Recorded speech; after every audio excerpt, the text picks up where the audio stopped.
क्या गरीबी इतनी दुख भरी होती है? बेटा, होते हुए इस बुढ़ापे में कोई सुख नहीं। माखन रिक्शा चलाते चलाते सोचे जा रहा, भगवान मेरे जैसी किस्मत, मेरे जैसा बेटा किसी को ना दे।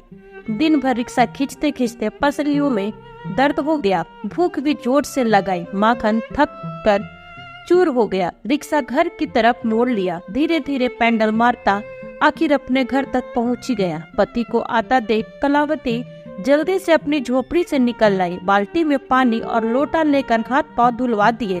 अपना आंचल पकड़ा दिया चेहरा पोंछने के लिए।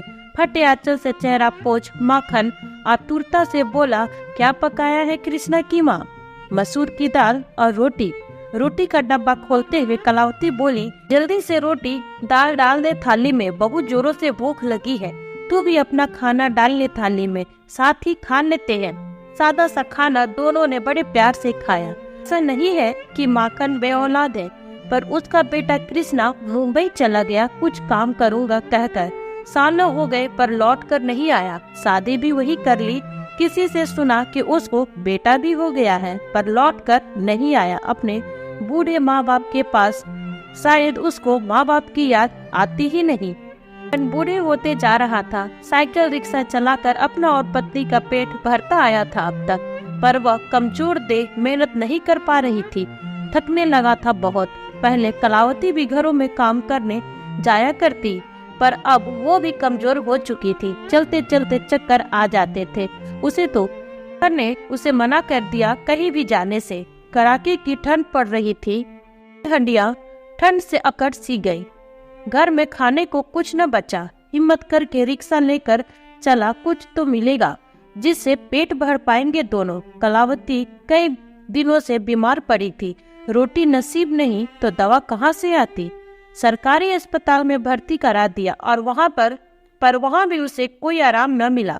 सुबह माखन सवारी की तलाश में रिक्शा लेकर निकला और सवारी के लिए स्टेशन पर गया, जहां उसे एक आदमी मिला जो बहुत ही हड़बड़ी में था, और उसने माखन का रिक्शा लिया और उतरते समय वो आदमी माखन को भाड़े के साथ एक पेपर दे दिया। माखन ने भी पेपर देखा नहीं और पैसे रख लिए। सारा दिन काम करने के बाद जब माखन थक गया तो अपनी पत्नी के पास अस्पताल जाने की सोची।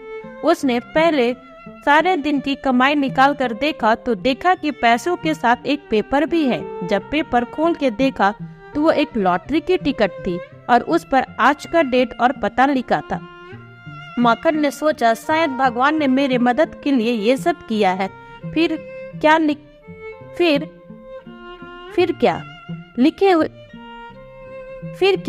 लिखे हुए पते पर पहुंचा तो देखा कि लॉटरी चल रही है। माखन ने अपने टिकट के नंबर को देखा, बहुत ध्यान से विजेता नंबरों को सुनने लगा। अंततः लॉटरी वाले ने एक नंबर बोला जिस पर 1 लाख का इनाम था। उपस्थित लोग अपना अपना टिकट देखने लगे। तभी माखन जोर से चिल्लाया, मेरा है, मेरा।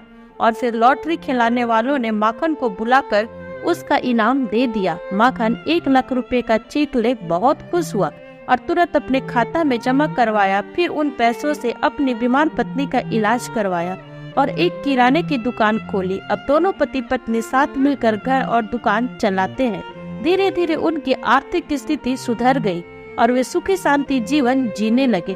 कुछ दिन बाद माखन का बेटा कृष्णा अपने व्यापार में नुकसान होने के कारण अपने परिवार के साथ अपने माता पिता के पास वापस आ गया और इनका संपूर्ण सुखी शांति जीवन देखकर हक्का बक्का रह गया। अपने पिता से विनती करने लगा कि उसे भी यहाँ रहने दे और अपने काम में हाथ बटाने दे, पर पिता ने उसे वो दिन याद कराए कि जब हम गरीब थे तब तुम हमें छोड़कर दूसरे शहर कमाने चले गए और कभी पलटकर हमारी खबर नहीं ली कि हम जिंदा है भी या नहीं। हमने कितनी मुश्किलों का सामना किया है अकेले, तुम्हें क्या पता। जब हम पर दुखों का पहाड़ था तब तुमने हमें अकेला छोड़ दिया। अब यहाँ क्या है? चले जाओ यहाँ से, तुम्हारा यहाँ कोई नहीं रहता। तुम्हारे माता पिता तुम्हारे लिए मर चुके हैं।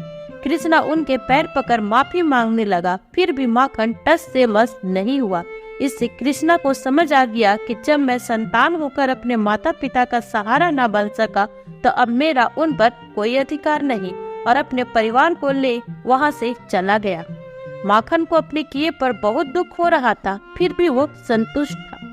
क्या माखन ने जो अपने बेटे के साथ किया वो सही था? अगर आप माखन की जगह होते तो क्या करते? कहानी पसंद आई हो तो एक लाइक और साथ ही चैनल को सब्सक्राइब करना ना भूलें।